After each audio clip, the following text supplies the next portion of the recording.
Assalamualaikum warahmatullahi wabarakatuh.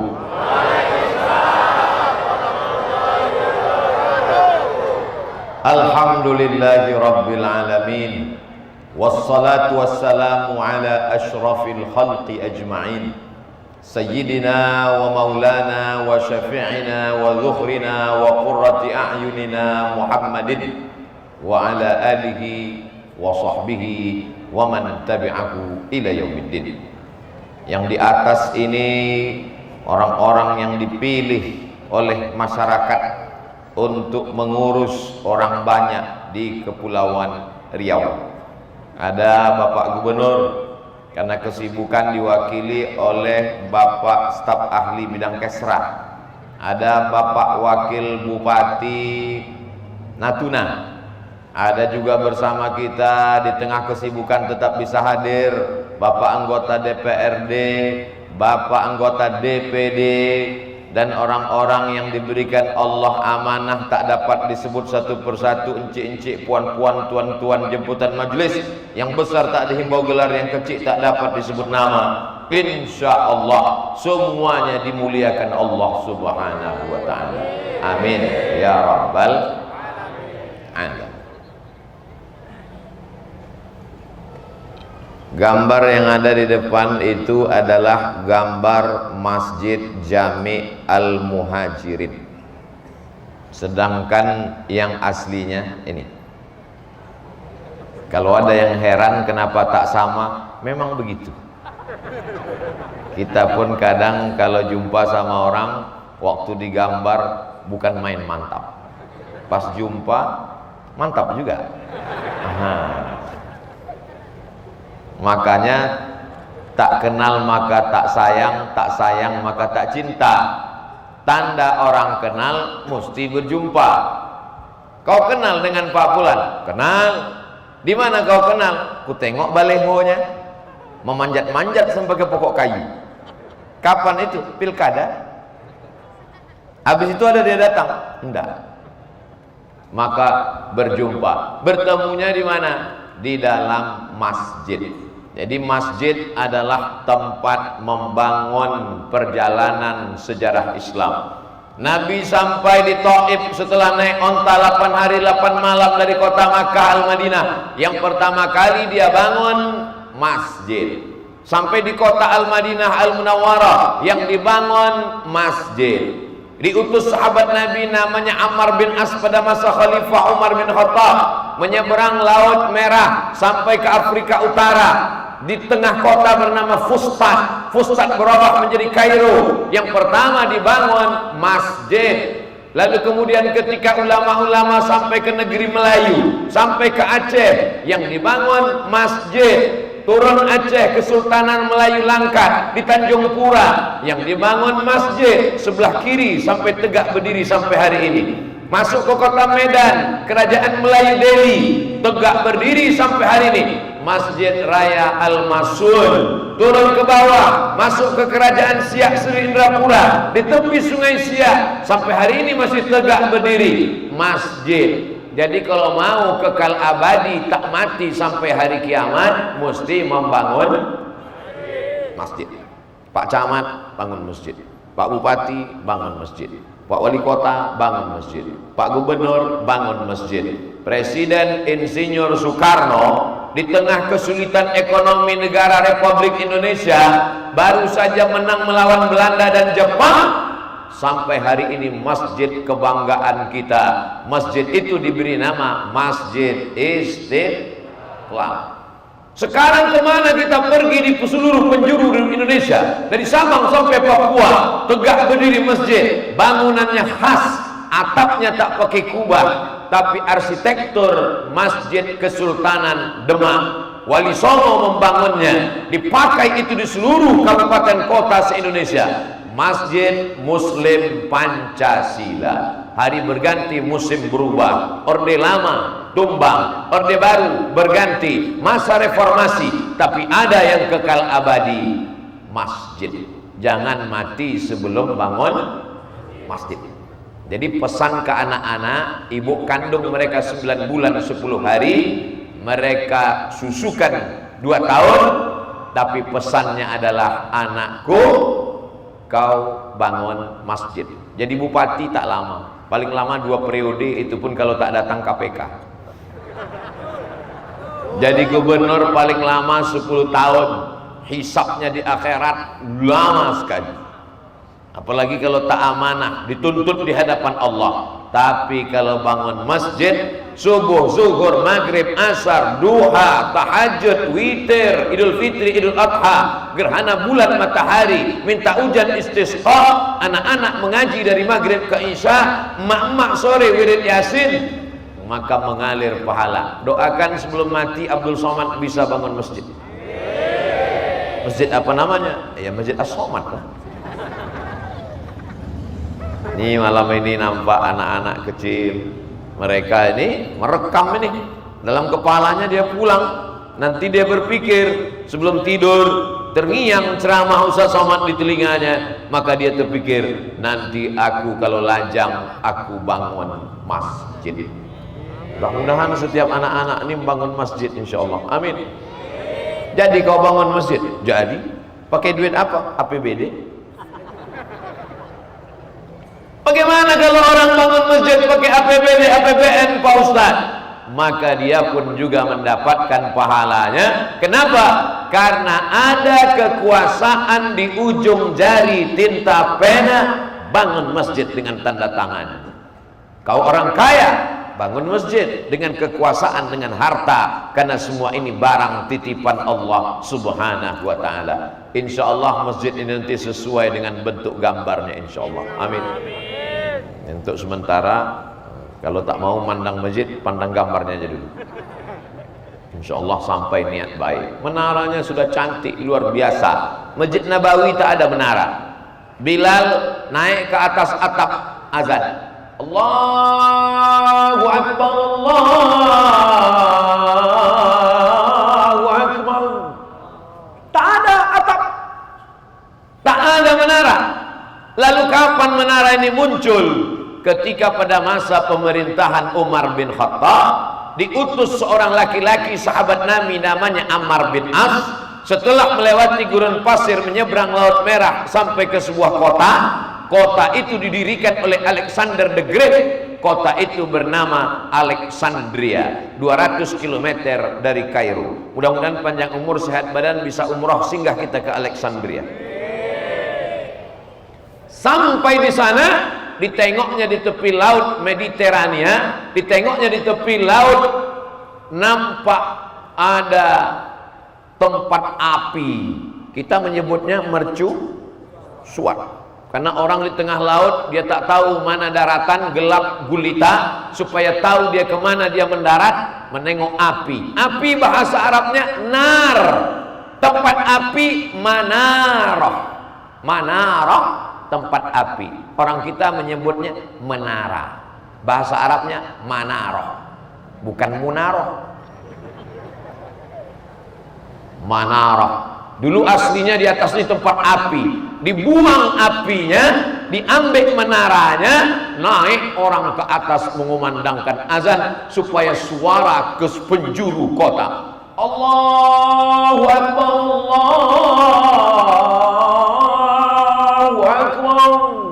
Yang sebelumnya hanya di atas atap rumah, makin tinggi. Hari berganti, musim berubah. Sekarang kalau kita tengok, api tak ada lagi, orang pun tak ada naik.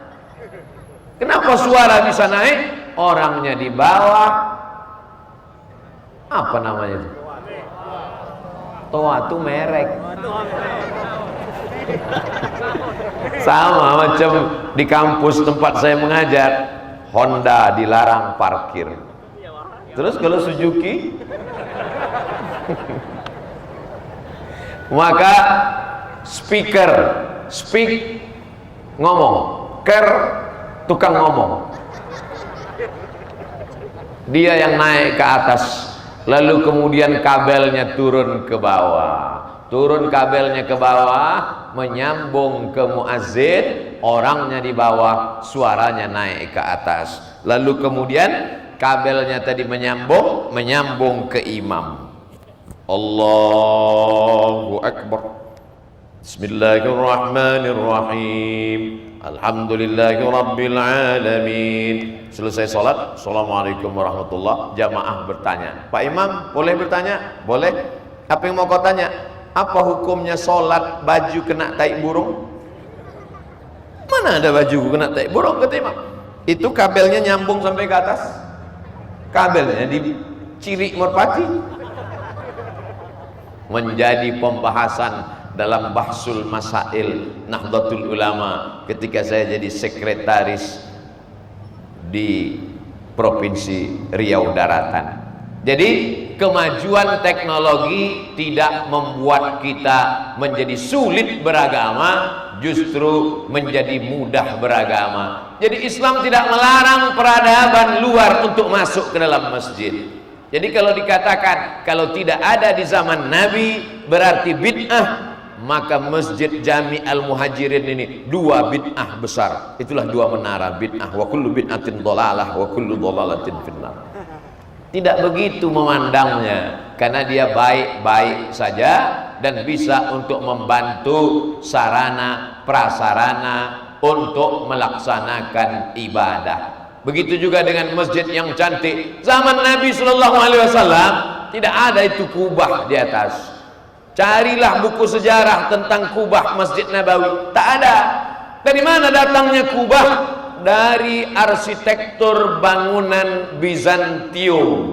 Ada seorang laki-laki namanya Bizan, dia bangun peradaban namanya Bizanti. Ada seorang laki-laki namanya Alexander, dia bangun kota namanya Alexandria. Ada seorang laki-laki namanya Konstantin, dia bangun kota bernama Konstantinopel. Maka ciri khas bangunan Bizantium, atap di atas melengkung. Kenapa dibuat melengkung? Karena batu yang disusun sehingga tak jatuh, sehingga tengahnya tidak terlalu banyak tiang.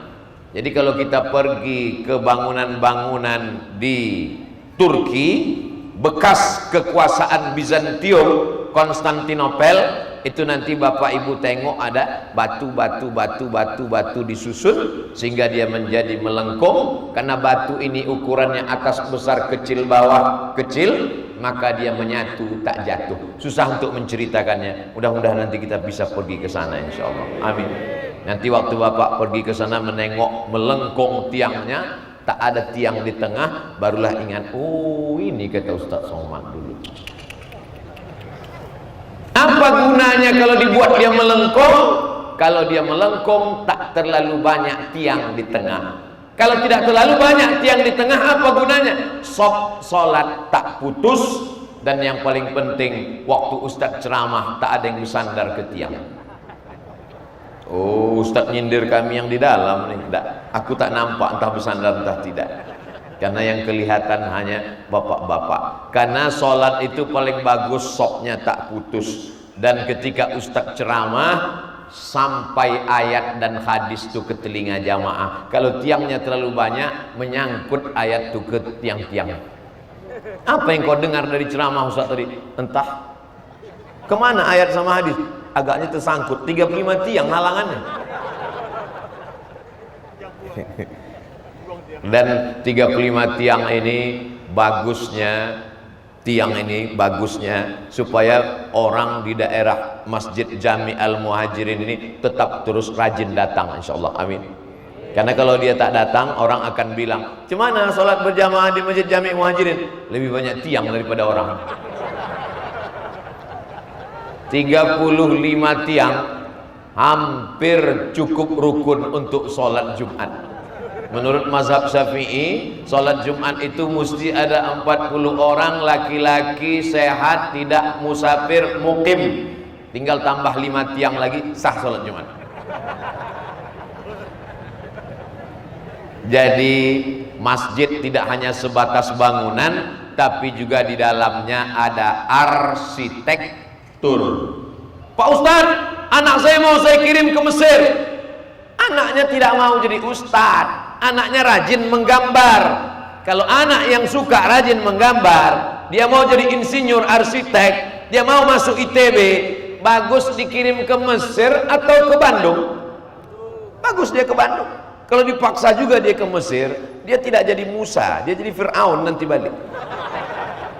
Makanya anak tanya baik-baik, kau mau kuliah nak?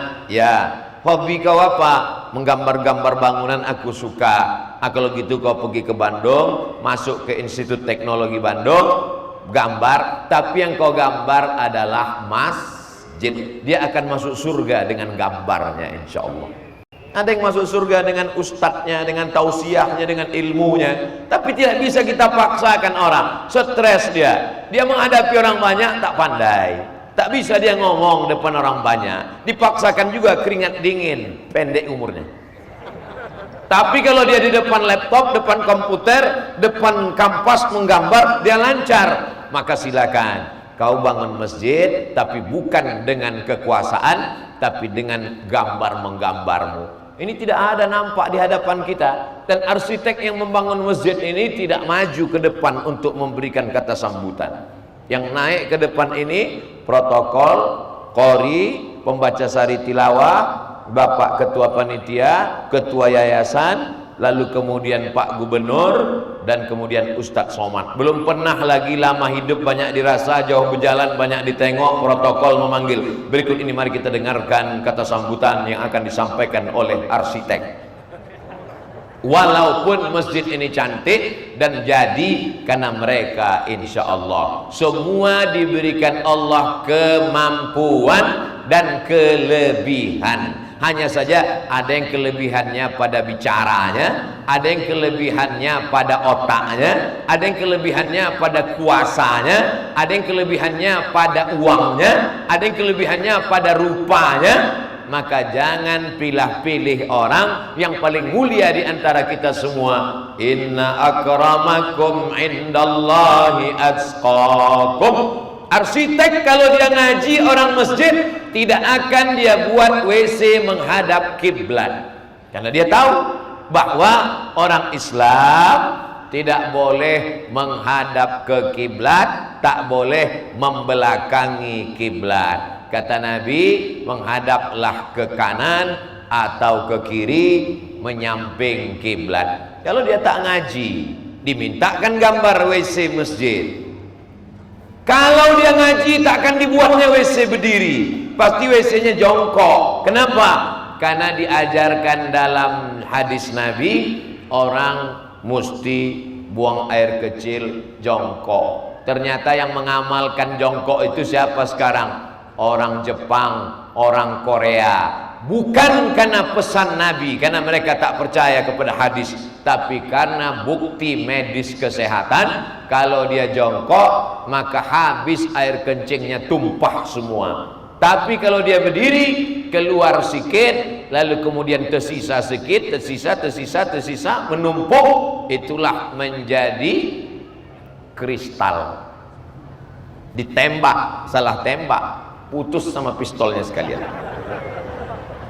Oleh sebab itu, maka anak-anak, bapak ibu yang mau jadi dokter, silakan. Dia nanti akan menjelaskan manfaat kencing jongkok. Dia mau jadi arsitek, silakan. Dia akan menjadi arsitek yang ngaji, sehingga ketika dia bangun masjid ada emperannya. Coba tengok Masjid Jami Al-Muhajirin, di atas ada emperan. Apa emperan itu Pak Ustadz? Balkon. Apa balkon itu Pak Ustadz? Teras. Apa teras itu Pak Ustadz? Kau orang mana? Kau tak tahu.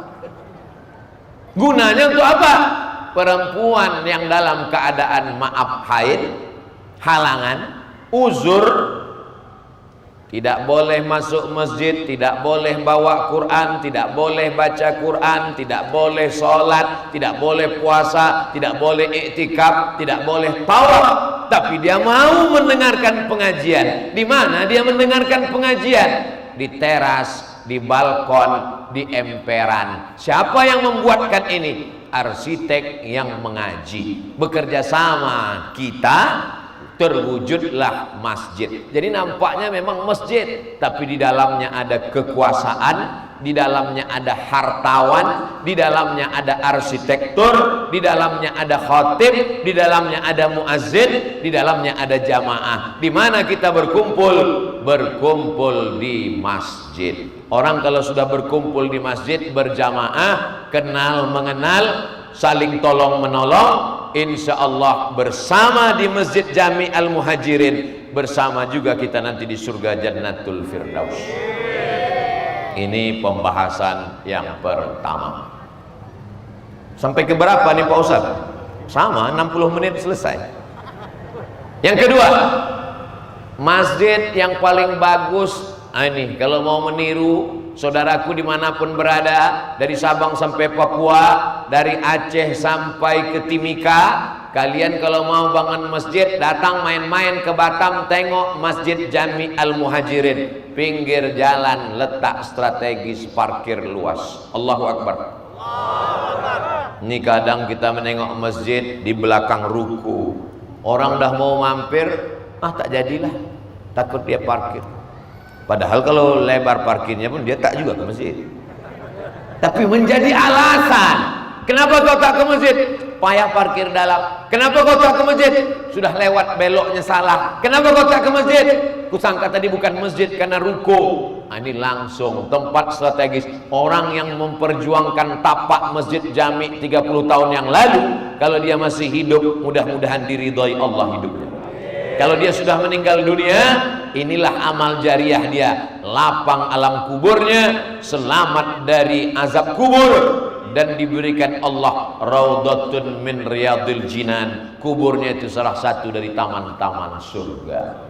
Kenapa? Karena tempat cantik strategis. Orang mau belanja terdengar suara azan singgah, orang mau kemana-mana minum kopi, ada sesuatu urusan terdengar suara azan singgah. Tidak ada satu halangan apapun.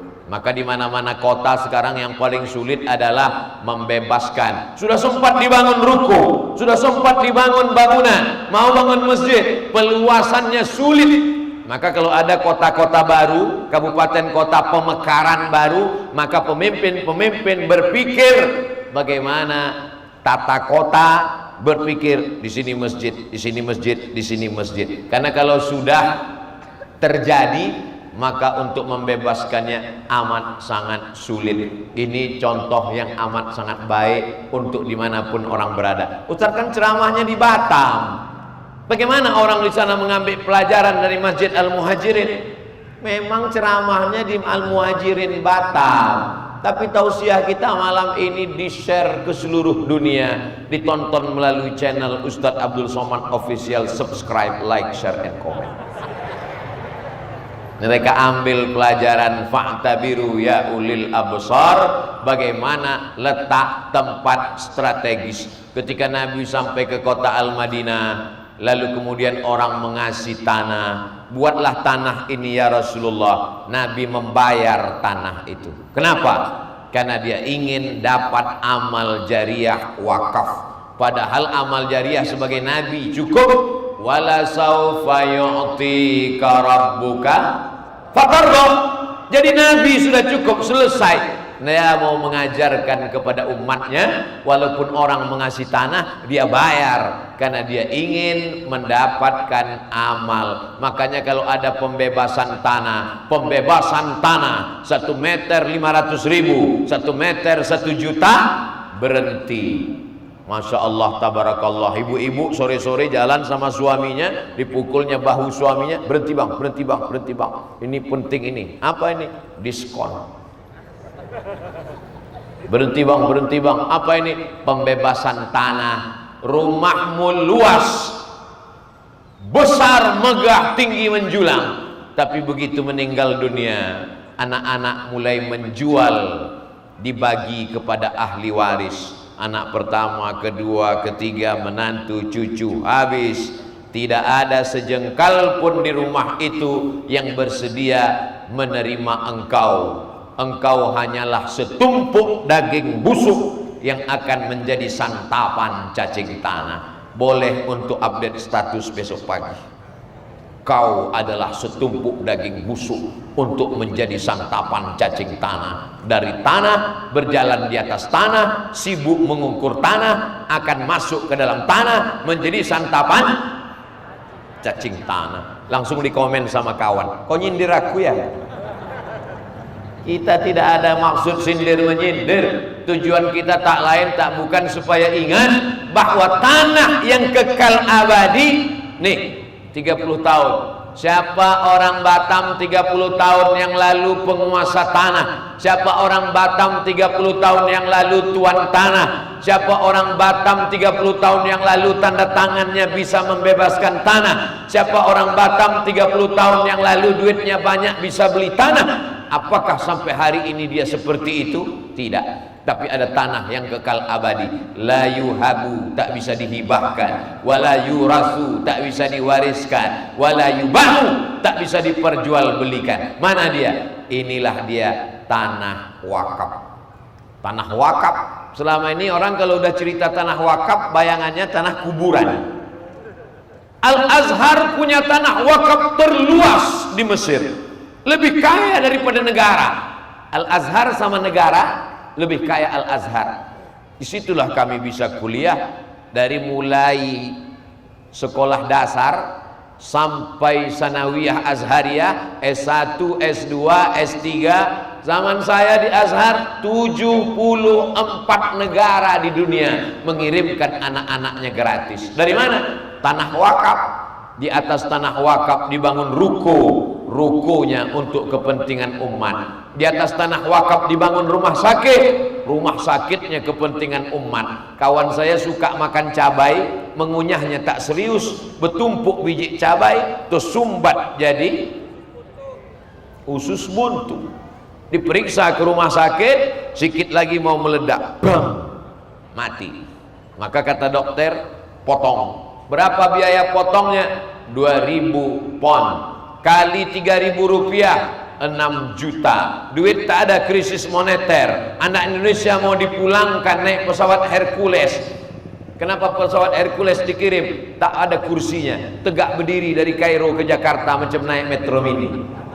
Sudah siap-siap mau pulang, tapi begitu ditunjukkan kartu Al-Azhar, oh mahasiswa Azhar, langsung gratis. Jadi mestinya di masjid ada ruko-ruko, ada rumah sakit, ada klinik, ada orang yang seumur hidup tak pernah ke masjid. Tapi begitu dia periksa istrinya di klinik di samping masjid, sampai waktu sholat, hayya 'alas shalah,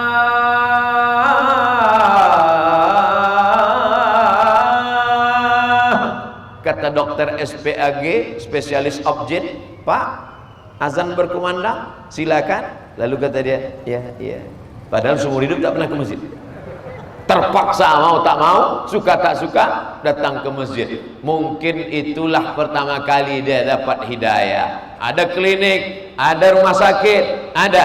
Yang saya cakapkan ini, Bapak Ibu tengoklah nanti di Mesir. Ini Universitas Al-Azhar, berawal dari Masjid Al-Azhar, di sampingnya ada Mustashfa Husain, rumah sakit Sayyidina Al-Husain, anak Sayyidatuna Fatimah, anak Sayyidina wa Maulana Muhammad sallallahu alaihi wasallam. Jadi jangan otak kita itu terpikir buntu, masjid cuman tempat sholat, cuman tanah wakaf, pekuburan, matilah ini.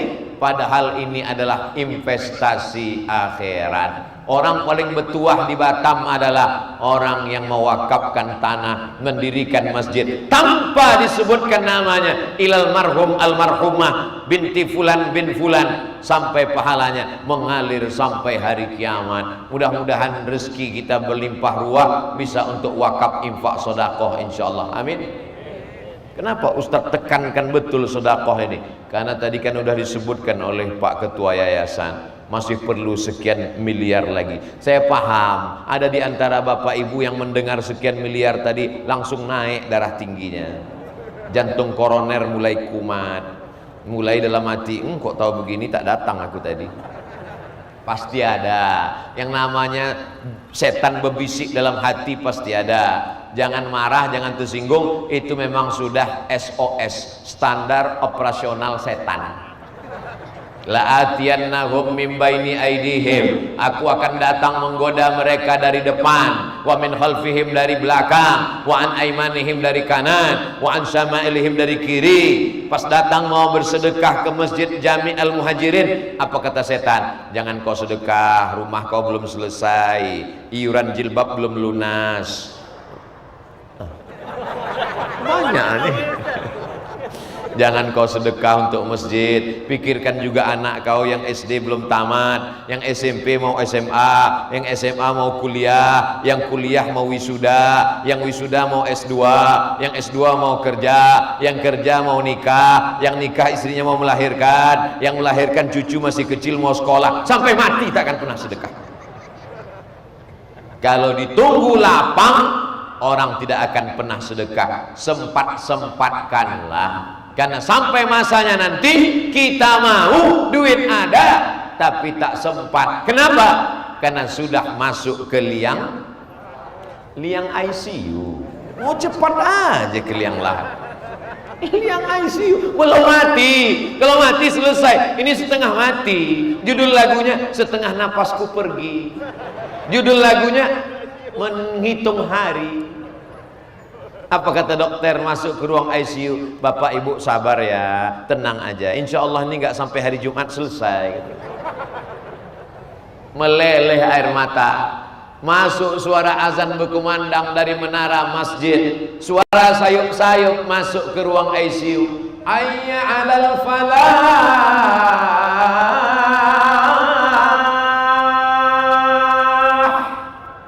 Meleleh air mata. Untunglah ibu tuh solihah baik-baik. Sabar ya bang, sabar abang. Surat tanah udah ku amankan bang. Andailah ibu tuh tak solihah, sudah mau mati pun tetap dimarahinya juga di ICU. Itulah dulu tuh sehat selingkuh. Sekarang rasakan mampus kau. Hari ini bapak boleh tersenyum, malam ini ibu boleh tertawa, tapi nanti malam pas terbangun, betul juga kata Ustaz. Bapak ibu yang dimuliakan Allah, hari berganti musim berubah, kita ini makin muda atau makin tua? Makin tua. Yang makin muda itu cuma saya, bukan kata saya, jamaah yang bilang. Kita ini makin tua. Yang tua jangan putus asa, yang muda jangan bangga. Berapa banyak yang muda dikatakan sehat, jogging, habis jogging mati. Berapa banyak yang tua sudah divonis dokter, katanya umurnya tak lama lagi, sampai sekarang tak mati-mati, dokter itu pula duluan mati. Umur dalam kuasa Allah. Itulah mengapa selesai sholat kita yakinkan diri kita, la ilaha illallah wahdahu la syarikalah, lahul mulku wa lahul hamdu yuhyi wa yumit wa huwa ala kulli syai'in qadir. 5 itu tanamkan dalam jantung, 3 kali diulang, la ilaha illallah wahdahu la syarikalah, lahul mulku, kau yang punya kekuasaan, walahul hamdu, kau yang punya puja-pujian, yuhyi, dia yang menghidupkan, wa yumit, dia yang mematikan, wa huwa ala kulli syai'in qadir. Makanya imam membaca itu kuat, la ilaha illallah wahdahu la syarikalah, lahul mulku wa lahul hamdu yuhyi wa yumit wa huwa ala kulli syai'in qadir. Sekarang banyak imam tak bersuara lagi. Selesai sholat, anak-anak ini nanti tak tahu apa bacaan selesai sholat. Balik dia dari masjid ditanya sama ayahnya, di mana kau tadi sholat nak? Di masjid. Apa kata imam itu? Tak tahu dia bacaannya. Itu maka imam membaca jahar untuk mengajar makmum di belakang. Subhanallah, subhanallah, subhanallah, subhanallah, alhamdulillah, alhamdulillah, alhamdulillah, Allahu akbar, Allahu akbar, Allahu akbar. Tapi masjid tidak hanya pendidikan non formal. Di dalam itu ada pengajian, kultum zuhur, pengajian subuh, pengajian duha, pengajian wirid yasin ibu-ibu sore Jumat ba'da asar, pengajian anak dari maghrib ke isya. Tapi kita tak bisa paksakan orang. maka mesti ada lembaga pendidikan di dekat masjid. Ini memang masjid model bagus sekali, cantik bangunannya. Kantor guru SMP IT Nurul Muhajirin. Daftarkan anak Anda segera untuk tahun ajaran 2022. Yang sudah mendaftar alhamdulillah, yang mau mendaftar insya Allah, yang sudah dikasih tahu tak mau mendaftar, siap-siap anak Anda menjadi pecandu narkoba. Yang saya sampaikan ini fakta, data atau hoax. Terserah Bapak Ibu mau percaya atau tidak. Kalau dimasukkan dia ke sekolah agama, apa makna Islam terpadu, memadukan antara sains, teknologi dengan pendidikan agama. Di sini dia belajar fisika, kimia, biologi, matematika, bahasa Inggris, tapi juga dia belajar akidah, akhlak, Quran hadis, fikih, bahasa Arab. Sehingga nanti kalau dia tamat SMP 3 tahun, SMA 3 tahun, dia mau ke Mesir, bisa. Karena di kepalanya ada 5, bahasa Arab, akidah, akhlak, Quran hadis, fikih, supaya tahu dia bagaimana fardu kifayah memandikan jenazah, supaya tahu dia mana rukun, mana syarat, mana wajib, mana sunat muakkad. Kadang dari pertanyaan jamaah ini kita tahu ini orang tak mengaji. Ustaz, ada yang mau saya tanya Pak Ustaz. Apa namanya? Gimana kalau kita sholat nggak baca Allahu Akbar kabiro? Tak tahu dia mana sunat muakkad. Tapi saya tidak pernah jatuhkan mental dia depan orang banyak. Dia udah mau ke masjid, sudah alhamdulillah. Jangan-jangan itu pertama kali dia masuk masjid. Hari ini orang sibuk dengan narkoba, orang sibuk dengan zina, orang sibuk dengan mabuk, diskotik, judi online, game online, PlayStation. Orang mau ke masjid, alhamdulillah. Tapi masjid sempurna, paripurna, ada bangunannya, ada 2 lantai, 3 lantai, cantik, ada gedung B, ada. Karena kalau masjid ada sekolahnya, anak-anak pasti zuhur berjamaah, asar berjamaah. Saya tak sanggup berpisah dengan anak. Kalau di pesantren boarding school tak sanggup Pak Ustaz. Jangan boarding school. Kita di perkotaan masukkan saja full day. Pagi pas mau kerja singgahkan anak, sore pulang kerja jemput anak. Anak-anak ini energinya berlebih, tenaganya plus bonus. Kalau dia pulang jam 12, dia cabut ke mall, dia jalan-jalan ke pinggir laut, apalagi Batam cantik, banyak tempat hiburan. Tapi kalau dia belajar sore, belajar agama, habis asar dia pulang, baterai tinggal 5 watt lagi. Begitu pulang dia langsung menguap ke tidur. Selesai. Kalau tidak dia akan cabut, pergi dari rumah pakai jilbab panjang, di tepi jalan pacarnya sudah siap menunggu, bawa motor pergi ke tepi laut, angin kencang, gembung, pulang-pulang berbadan 2. Na'udzubillah. Jadi cara yang paling efektif untuk mendidik generasi masa depan, membangun peradaban Islam, karena memang judul tausiah kita malam ini membangun masjid, menata peradaban madani. Madani itu mesti paham kita. Kenapa nih madani? Karena yang punya masjid ketuanya namanya Muhammad Dani. Bukan itu. Madani itu artinya Al-Madinah Al-Munawwarah, supaya Batam ini modelnya bukan Hong Kong, modelnya bukan Las Vegas, modelnya bukan Eropa. Anaknya boleh sekolah ke Inggris, cucunya boleh sekolah ke Sorbonne Prancis, boleh ke Harvard, boleh ke Cambridge, tapi hatinya tetap la ilaha illallah Muhammadur Rasulullah sallallahu alaihi wasallam. Mana ada sekolah di Madinah Pak Ustadz? Nabi selesai sholat, dia duduk, sahabat berkeliling. Sahabat yang berkeliling duduk membulat itu namanya halakoh. Halakoh artinya Ustadz duduk, ulama duduk, kiai duduk, jamaah berkeliling. Di dalam satu masjid bisa 5 halaqah, di sudut sana halaqah tafsir, di sudut sana halaqah hadis, di sudut sana halaqah tasawuf, di sudut sana halaqah fikih, di sudut sana halaqah sastra Arab. Dari halaqah inilah berubah menjadi universitas. Universitas tertua di dunia, Al-Azhar, berawal dari halaqah menjadi fakultas usuluddin, fakultas syariah, fakultas sastra Arab, fakultas dirasat Islamiyah, bahkan mulai masuk fakultas umum, fakultas handasah, fakultas kuliatut tib, fakultas kedokteran, fakultas kuliatut tijarah, fakultas bisnis. Berawal dari masjid menjadi universitas. Bukan universitas nggak punya masjid. Sarjana, S1, S2, profesor, tapi tak sholat. Ketika ditanya, Pak Prof nggak sholat? Sholat hanya untuk anak SD aja. Dianggapnya nanti kalau mati yang ditanya malaikat ijazahnya itu. Inna awwala ma yuhasabu bihil abdu yawmal qiyamah. Yang pertama kali akan ditanya pada hari kiamat adalah sholat, bukan somat. Sholat yang akan ditanya. Idza saluhat saluhal amalu kullu. Kalau sholatnya benar, maka amalnya akan benar. Di sini dia dididik SMP 3 tahun, SMA 3 tahun, bolak-balik kelas masjid, zuhur asar, dididik dia menjadi imam. Duha dipraktekkan. Ustaz, boleh sholat duha berjamaah Pak Ustaz?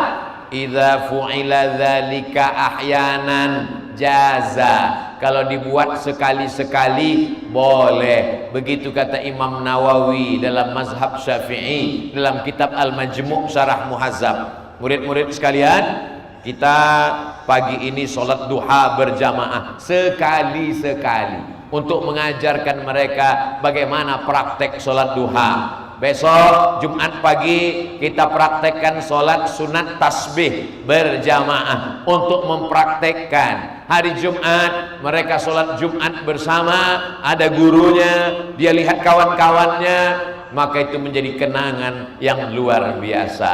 Jadi saya yakin dan percaya malam ini ada hadir pengurus yayasan, ada pengurus masjid, maka Masjid Jami Al-Muhajirin sebagai salah satu model contoh yang bisa diambil pelajaran dari arsitektur bangunannya, dari letak strategisnya, dari gaya parkirnya, dari bangunan sekolahnya, studi banding datang mengambil pelajaran, tapi tidak ada yang sempurna.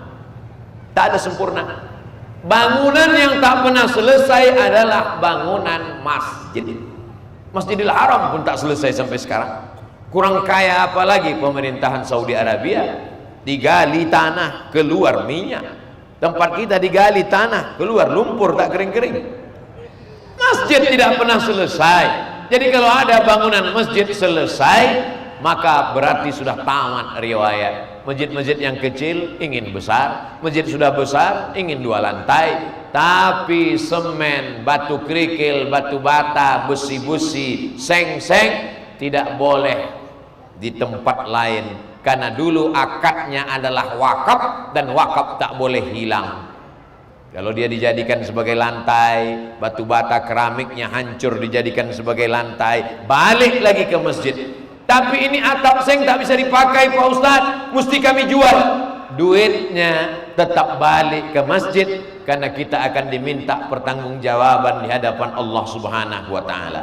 Tapi orang-orang tua kita yang pernah menyumbangkan tiang, lalu kemudian ketika renovasi, anak cucunya kemudian datang, Pak Ketua Yayasan, Pak Ketua Masjid, silakan kalian pugar masjid ini, tapi tiang atuk jangan kalian tumbangkan. Tumbangkan aku dulu, baru tumbangkan tiang ini.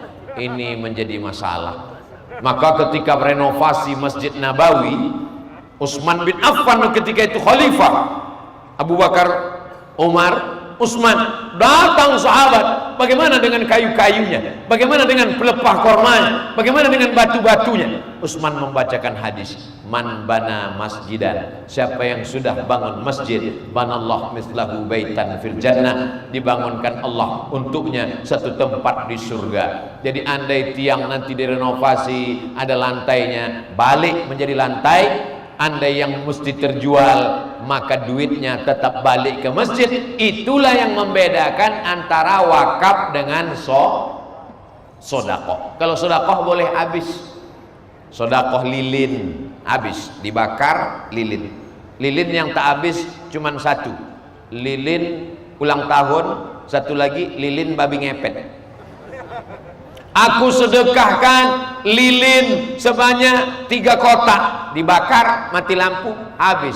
Maka lilin tidak wakaf. Tapi akad semen, batu kerikil, batu bata, ini adalah akadnya wakaf. Dia mesti mengalir sampai pada hari kiamat. Kami ini Pak Ustadz tak kaya, duit kami tak banyak, apa yang bisa kami berikan? Likulli sulama minkum sodakoh. Setiap tulang-tulang ini ada sodakohnya. Datang kemari bersodakoh memikul semen, ikut ngecor, ikut memasang batu kalau pandai. Kalau tak pandai jangan, nanti menambah beban tukang.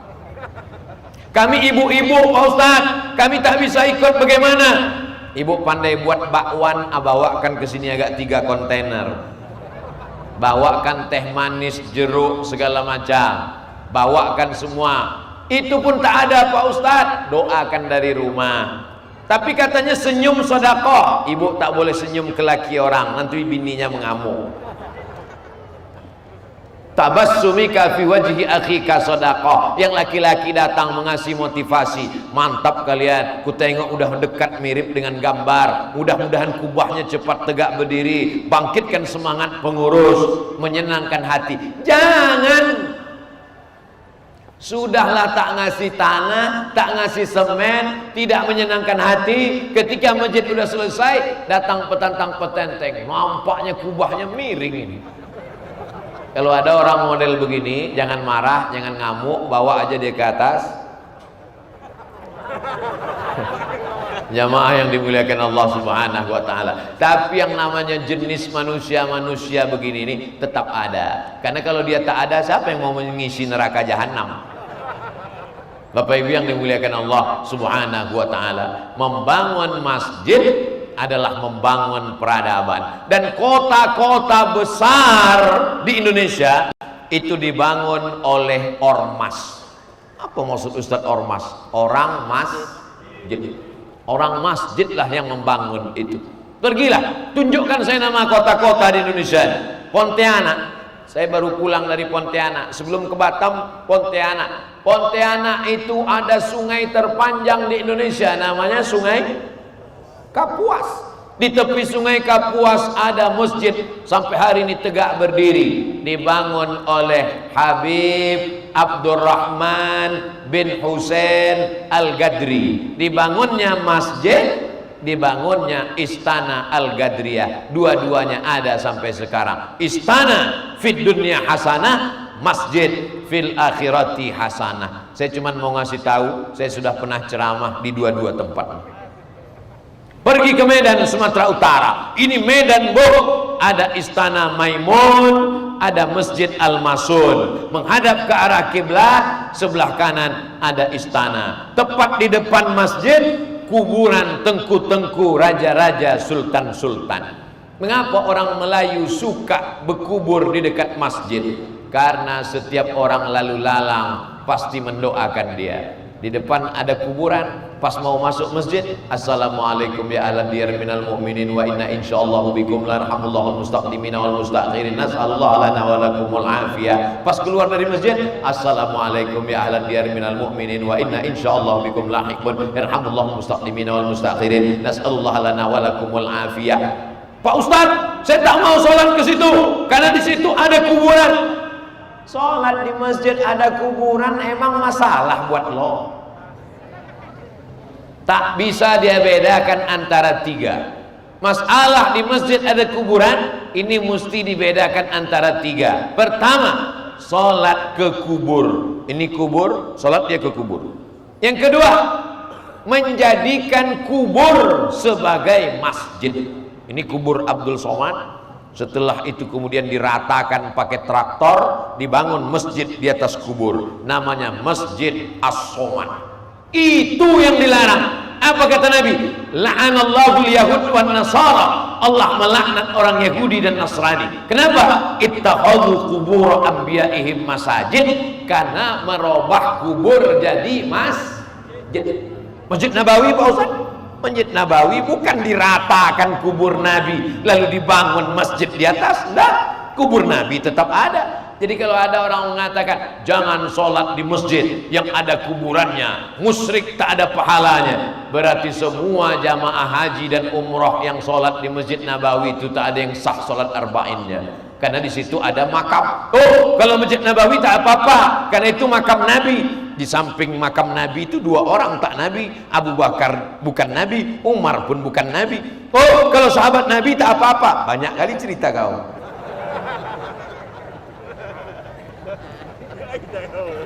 Jadi yang tak boleh itu adalah meratakan kuburan, dibangun masjid di atasnya. Adapun sholat di masjid, di sampingnya ada kubur, di sampingnya ada kubur. Pergi ke masjid tua di Pekanbaru, dibangun tahun 1762 oleh Sultan Abdul Jalil, dilanjutkan oleh anaknya Sultan Muhammad Ali bin Abdul Jalil. Di samping ada makam seorang Habib yang menikah dengan anak gadis Sultan Siak, namanya Sayyidi Al-Habib Utsman Shahabuddin. Istrinya di samping Tengku Embung, dan ada makam, ada dindingnya, ada jalan pemisah, masjidnya pun berdinding, maka tak masalah. Maka ini menjadi kehebohan di tengah masyarakat. Akhirnya orang ke masjid ini mau mencari ketenangan. Di kantor dia tak tenang, ditekan atasan. Di jalan dia kena razia pula tadi. Mau pulang ke rumah pun repet tak selesai-selesai.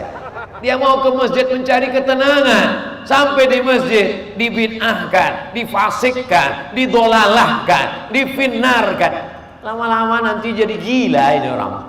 Aku ke masjid ini mau mencari ketenangan. Makanya kalau ada orang tertidur mendengar ceramah, itu berarti hatinya tenang. Kenapa Ustaz kalau ceramah itu Ustaz tengok keliling kanan kiri? Saya mau menengok berapa orang yang menguap. Tapi sekarang tak bisa lagi dipraktekkan karena orang pakai masker. Tetap protokol kesehatan, karena Covid belum berakhir. Kabarnya dia akan datang lagi membawa ibunya, namanya Omikron. Kalaupun sekarang nampaknya aman, karena memang akhir tahun awal tahun dia tak datang. Nanti dia datang pas mau sholat tarawih. Jamaah yang dimuliakan Allah Subhanahu wa ta'ala, itu prediksi aja. Mudah-mudahan nanti kita tarawih dia tak ikut.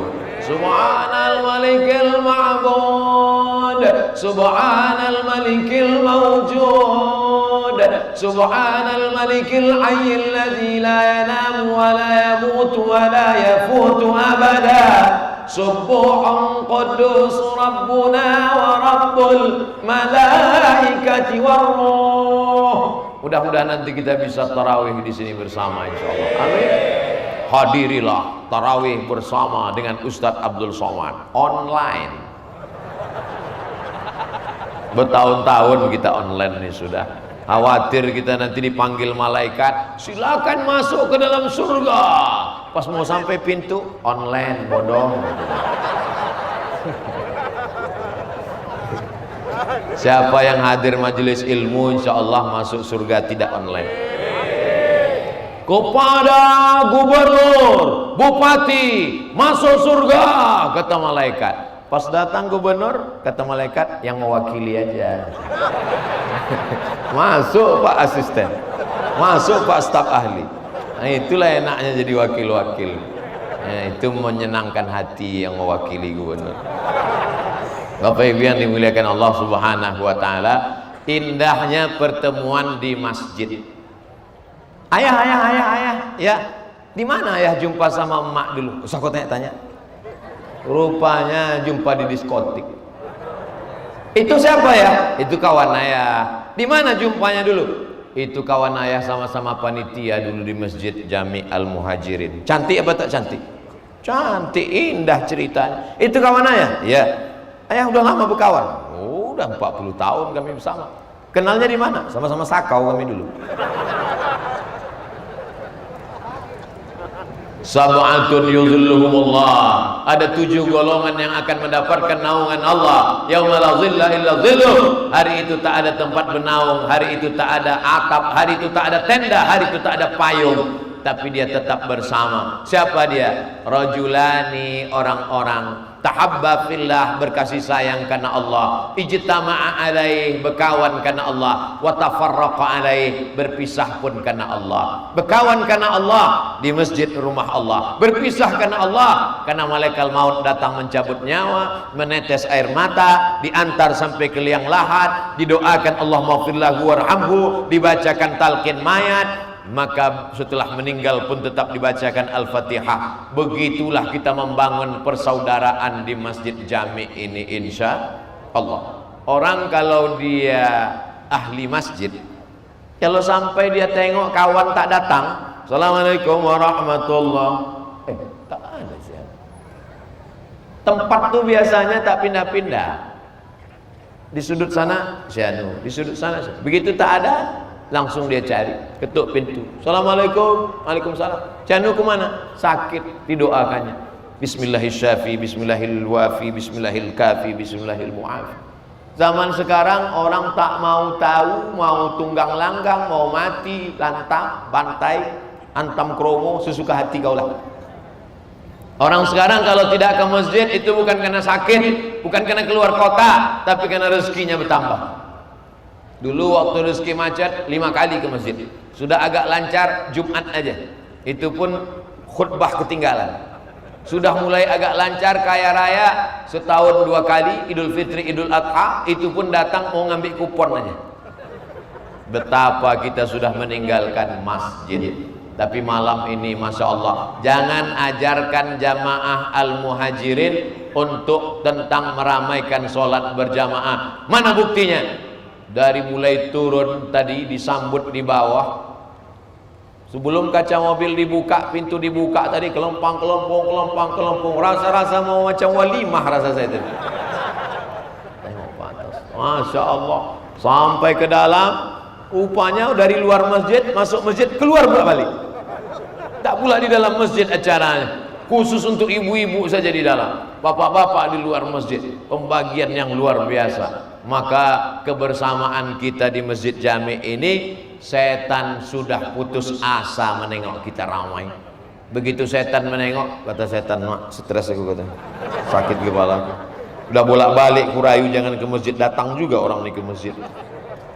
Ini ucapan Ustadz ini, Ustadz ngada-ngada atau ada hadisnya? Ada dalam Sunan Tirmidzi, Sahih Bukhari, Sahih Muslim, Sunan Abi Daud, Sunan Nasai, Sunan Tirmidzi, Sunan Ibnu Majah. Kitab yang kelima, Sunan Tirmidzi, inna syaitana qad ya'isa an ya'mudahul musallun. Menengok orang sholat, maka setan sudah putus asa. Walakin, tapi dia masuk dari pintu yang lain, fit tahrish, dia masuk lewat pintu permusuhan. Jangan sangka orang kalau sudah masuk masjid tak digoda setan. Setan masuk menggoda lewat permusuhan. Ada saja salah orang kalau sudah dalam masjid. Imam ada yang salah. Cuman imam nih? Imam nih mantap, tapi itulah huruf H-nya itu kurang tepat aku dengar. Padahal dia pun baru Iqra 5.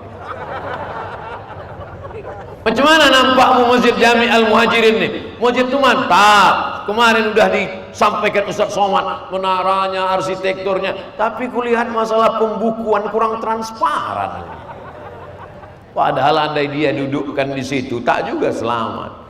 Maka perlu transparansi, diumumkan dalam running text, diumumkan oleh pengurus masjid kepada jamaah Masjid Jami Al-Muhajirin sekalian. Adapun pembangunan masjid kita sampai pertanggal sekian bulan Februari tahun 2022, hutang kita ada sekitar 10 miliar. Jamaah pun langsung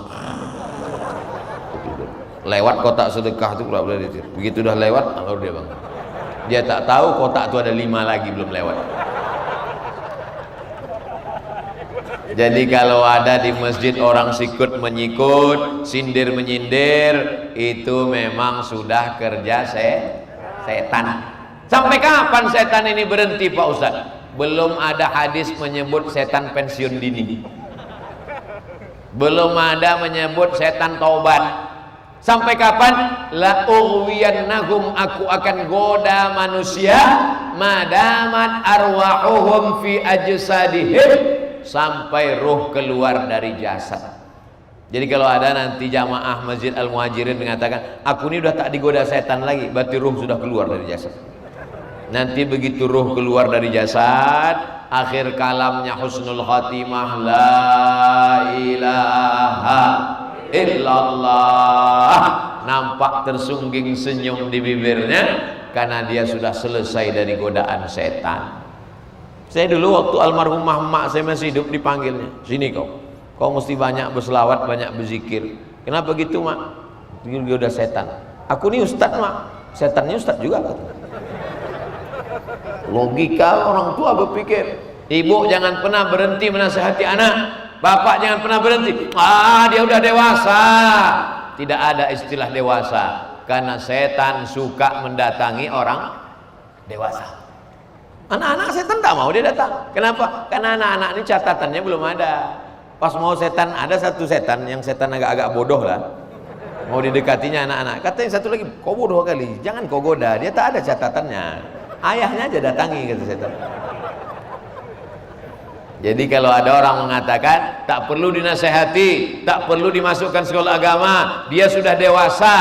Yang banyak melakukan kesalahan itu anak-anak atau orang dewasa? Orang dewasa yang ditangkap oleh Inspektorat Badan Pengawas Keuangan itu anak-anak atau orang dewasa? Orang dewasa, orang yang sekolah, intelektual, kejahatan intelektual. Maka di masjidlah kita mendengarkan nasihat watawasau bil haq watawasau bis sabr. Hari Senin malam Selasa akidah sifat 20. Wujud qidam baqa mukhalafatu lil hawadisi qiyamuhu binafsihi wahdaniyah qudrat iradat.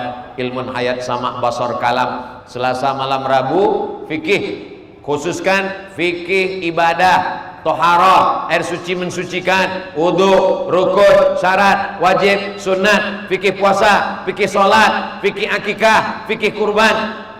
Hari Rabu malam Kamis belajar tafsir. Tafsir Jalalain paling singkat, paling pendek perkata Imam Jalaluddin As-Suyuti, Imam Jalaluddin Al-Mahalli. Hari Kamis malam Jumat tak ada pengajian, wirid Yasin.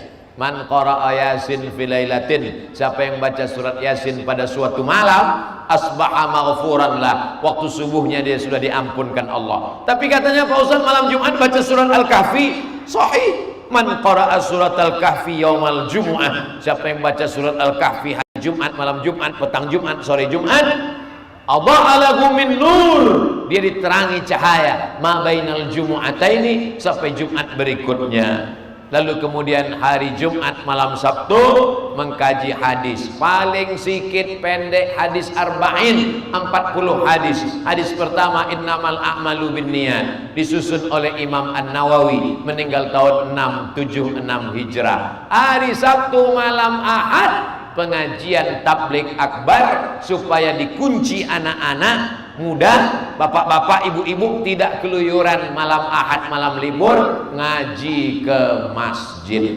Ini kalau diatur berkurikulum begini, orang-orang yang dulu tidak sempat nyantri, tidak sempat ke pesantren, tidak dapat pendidikan agama, dia bisa mengulang lagi.